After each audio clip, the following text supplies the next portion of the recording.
SPG classes में आप सभी का स्वागत है। आज हम अनसॉल्व्ड मॉडल पेपर सेट 1 ये हम हल करेंगे और जो है ये 20 नंबर का ओमार शीट में भी भरने के लिए आता है और ये इंटरमीडिएट के लिए भी फ़ायदा है। और हम जब ये इस अनसॉल्व्ड को सॉल्व करेंगे तो इसमें आपको और भी बातें बताएंगे जो आप ध्यान से इनको सुनना। इसमें देखिए लिखा है शुक्ल युग के लेखक नहीं है, शुक्ल युग के लेखक नहीं है। ऑप्शन में देखिए जयशंकर प्रसाद, प्रेमचंद, रामचंद्र शुक्ल, भारतेंदु हरिश्चंद्र। आपको मालूम हो कि शुक्ल युग 1919 से 1938 के बीच के छायावादी युग को कहा गया है। इस युग में अनेक प्रमुख रचनाकार हुए जिनमें मुंशी प्रेमचंद, रामचंद्र शुक्ल, डॉक्टर संपूर्णानंद, आचार्य हजारी प्रसाद द्विवेदी, डॉक्टर नगेंद्र, लक्ष्मी नारायण मिश्र, चतुर्सेन शास्त्री के नाम प्रमुख हैं। अब देखिए यहाँ पर शुक्ल युग के लेखक कौन कौन है। जयशंकर प्रसाद, प्रेमचंद, रामचंद्र शुक्ल, ये तो शुक्ल युग के हैं। और जयशंकर प्रसाद छायावादी और शुक्ल युग के अंतर्गत ही छायावादी युग आता है, तो ये दो हैं, ये तीसरे भी हो गए। लेकिन यहाँ पर जो भारतेंदु हरिश्चंद्र है ये भारतेंदु युग के लेखक हैं, इसलिए शुक्ल युग के लेखक ये तीनों हैं और ये नहीं है। यहाँ नहीं शब्द आया तो यहाँ पर डी ऑप्शन आपका सही होगा, क्योंकि भारतेंदु हरिश्चंद्र भारतेंदु युग के हैं, शुक्ल युग के लेखक ये नहीं है। बाकी तीन ये शुक्ल युग के लेखक हैं। इसके बाद बच्चों अगला देखिए, पूस की रात कहानी के लेखक हैं। ऑप्शन देखिए जयशंकर प्रसाद, प्रेमचंद, सुदर्शन, यशपाल। तो कहानीकार मुंशी प्रेमचंद ने यहाँ पर पूस की रात कहानी के लेखक हैं ये मुंशी प्रेमचंद। ये बहुत बड़े उपन्यासकार भी हैं, कहानीकार भी हैं और ये शुक्ल युग के लेखक हैं। आगे देखिए तीसरा है क्वेश्चन कि सिंदूर की होली के नाटककार हैं। तो यहाँ पर सिंदूर की होली के नाटककार हैं। ये सिंदूर की होली भी एक नाटक विधा है। इसके नाटककार ऑप्शन देखिए जयशंकर प्रसाद, राम कुमार वर्मा, लक्ष्मी नारायण मिश्र, हरिकृष्ण प्रेमी।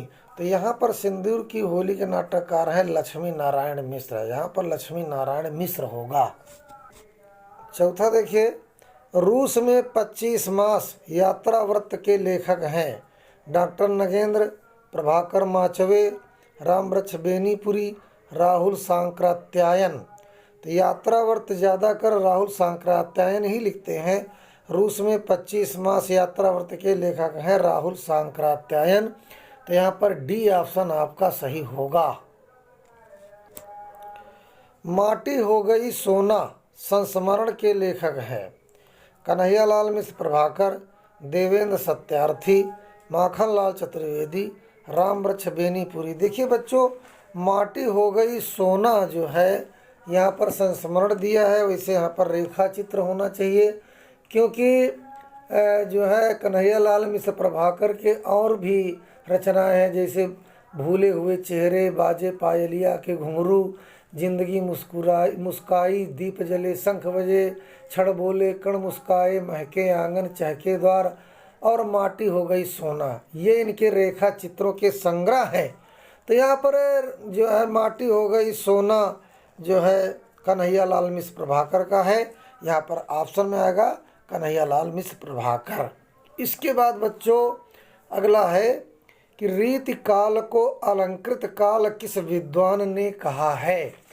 तो बच्चों यहाँ पर देखिए ऑप्शन देखिए विश्वनाथ प्रसाद मिश्र ने, मिश्र बंधुओं ने, रामचंद्र शुक्ल ने, जॉर्ज ग्रियर्सन ने। तो यहाँ पर रीत काल को मिश्र बंधुओं ने अलंकृत काल जो है कहा है, तो यहाँ पर ऑप्शन होगा मिश्र बंधुओं ने। तो रीत काल को अलंकृत काल किस विद्वान ने कहा है, तो मिश्र बंधुओं ने कहा है।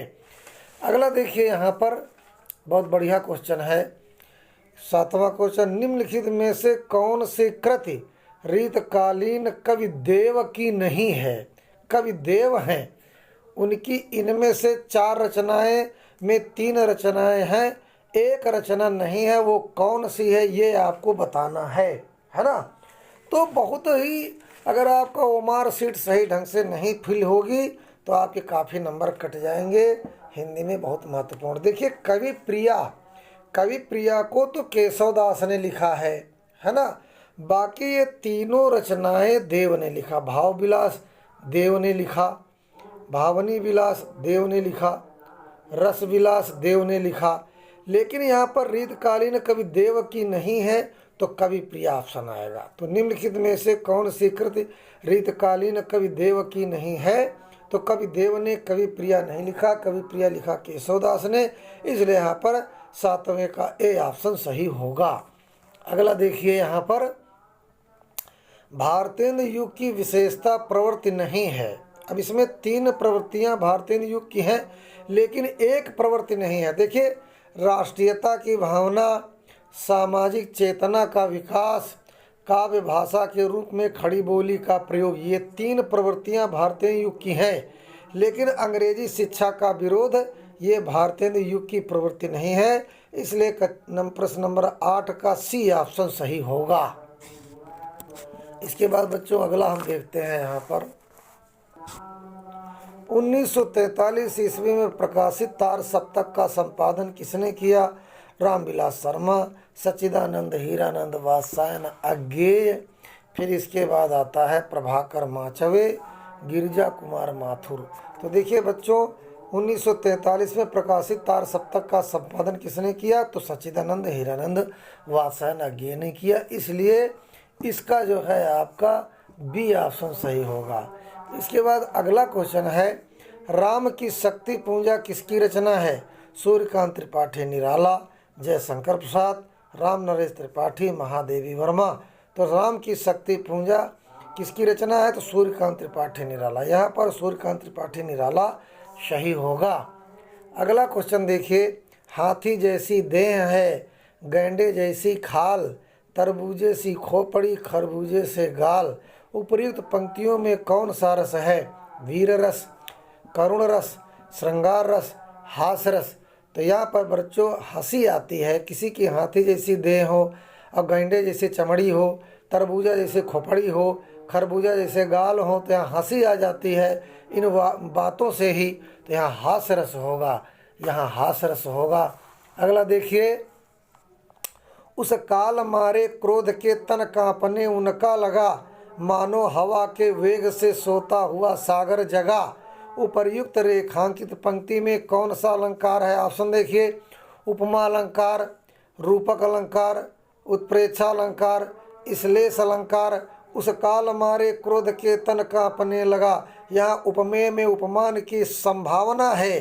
तो यहाँ पर जो है, जहाँ मन मानो जनु जानो, और ना मन मानो जनु जानो और ज्यों त्यों, ये 6 शब्दों में कोई एक शब्द आ जाए तो वहाँ पर उत्प्रेक्षा अलंकार होता है। या मानो आया, इसलिए सी ऑप्शन सही होगा, उत्प्रेक्षा अलंकार। इसके बाद बच्चों, जो सुमिरत सिद्धि होय, गण नायक करिवर बदन, करो अनुग्रह सोय, बुद्धि रास शुभ गुण सदन। यहाँ पर देखिए, इसमें 11 मात्राएं हैं, पहले और तीसरे में 11-11 मात्राएं और दूसरे और चौथे में 13-13 मात्राएं। इसलिए बच्चों यहाँ पर सोरठा छंद होगा। सोरठा छंद दोहे छंद का उल्टा होता है, इसलिए जो सुमिरत सिद्ध होए, देखो यहाँ स्टॉप, और गण नायक करिवर बदन, यहाँ पर फिकरो अनुग्रह सोए, बुद्धि रास शुभ गुण सदन, यहाँ पर सोरठा छंद है। आगे देखिए, यहाँ पर देखिए, निम्नलिखित में से किस शब्द में अनु उपसर्ग का प्रयोग नहीं हुआ है? अनुकरण, अनुशासन, अनुतीर्ण, अनुवाद। देखिए बच्चों, यहाँ पर अनु उपसर्ग अनुकरण में है, अनुशासन में है, अनुवाद में है, लेकिन अनुतीर्ण में ये गलत है। यहाँ पर अनु नहीं अन धनुतीर्ण हो चाहिए, इसलिए यहाँ पर अनु उपसर्ग का प्रयोग नहीं है, ये यहाँ पर गलत है, इसलिए इसका जो है सी ऑप्शन सही होगा। आगे चलते हैं। आगे देखिए, नीलकंठ में समस्त पद में प्रयुक्त समास है। देखो, नील माने नीला, कंठ माने गला। अब यहाँ पर देखिए, द्वंद्व, बहुब्रीहि, द्विग, अव्ययी भाव। तो द्विग तो संख्यावाची होता, द्वंद्व में दोनों पद प्रधान होते, बीच में और आता। अव्ययी भाव में जिसका पहला पद अव्यय हो, यहाँ कोई पद अव्यय नहीं है, लेकिन यहाँ पर बहुब्री समास, क्योंकि नीला है कंठ जिसका अर्थात भगवान शंकर, तो यहाँ दो पद मिल करके किसी तीसरे की ओर इशारा कर रहे हैं। अब नील और कंठ, नीला है कंठ जिसका अर्थात भगवान शंकर, इसलिए यहाँ पर बहुब्री समास। और यहाँ पर कर्मधारय भी हो सकता है ना, लेकिन यहाँ पर बहुब्री कर्मधारय ऑप्शन नहीं है, इसलिए यहाँ पर बहुब्री समास होगा।